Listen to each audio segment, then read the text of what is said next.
তারেক রহমানের নিরাপত্তা এটা অনেক বড় বিষয়, যেহেতু আমরা জানি তিনি আমরা বিশ্বাস করি যে আগামীর সম্ভাব্য প্রধানমন্ত্রী। তার নিরাপত্তা আমরা ছাত্রদল জানেন, বিগত সময়ে দেশনেত্রী বেগম খালেদা জিয়া এবং তারেক রহমান যখন দেশে ছিল, আমরা সর্বদা খালেদা জিয়ার ভ্যানগার্ডের ভূমিকায় ছিলাম ছাত্রদল। আমরা আশা করি ছাত্রদল, যুবদল, স্বেচ্ছাসেবক দল, বিএনপি বা আমাদের যত অঙ্গ সংগঠন আছে সকলেই আমাদের ভারপ্রাপ্ত চেয়ারম্যান জনাব তারেক রহমানের ভ্যানগার্ডের ভূমিকায় থাকবে। কোনো অপশক্তি কোনো কিছু করতে চাইলে আমরা রুখে দিব ইনশাল্লাহ। বিএনপি একটা গণতান্ত্রিক দল, এখানে যদি কেউ দলের বাইরে যেয়ে তার নিজস্ব স্বার্থ হাসিলের জন্য কাজ করে তাহলে এখানে দল সুস্পষ্ট।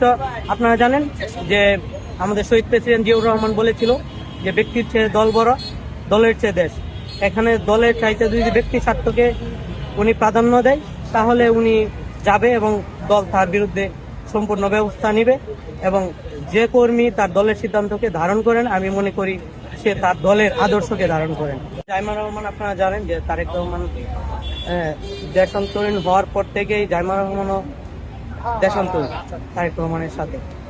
সে জায়গা থেকে তিনি সপরিবারেই দেশে প্রত্যাবর্তন করবেন এবং যেহেতু অনেকদিন যাবৎ দেশের বাইরে আছেন বা উনি পরিবার নিয়ে দেশে প্রত্যাবর্তন করবেন।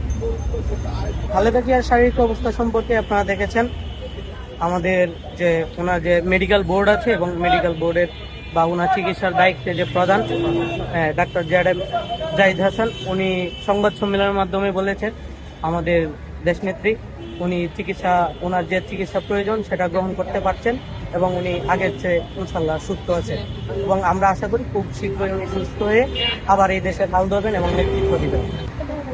আমি আরিফুল হাসান, বাংলাদেশ জাতীয়তাবাদী ছাত্র দল, ঢাকা মহানগর উত্তরের একজন সক্রিয় কর্মী।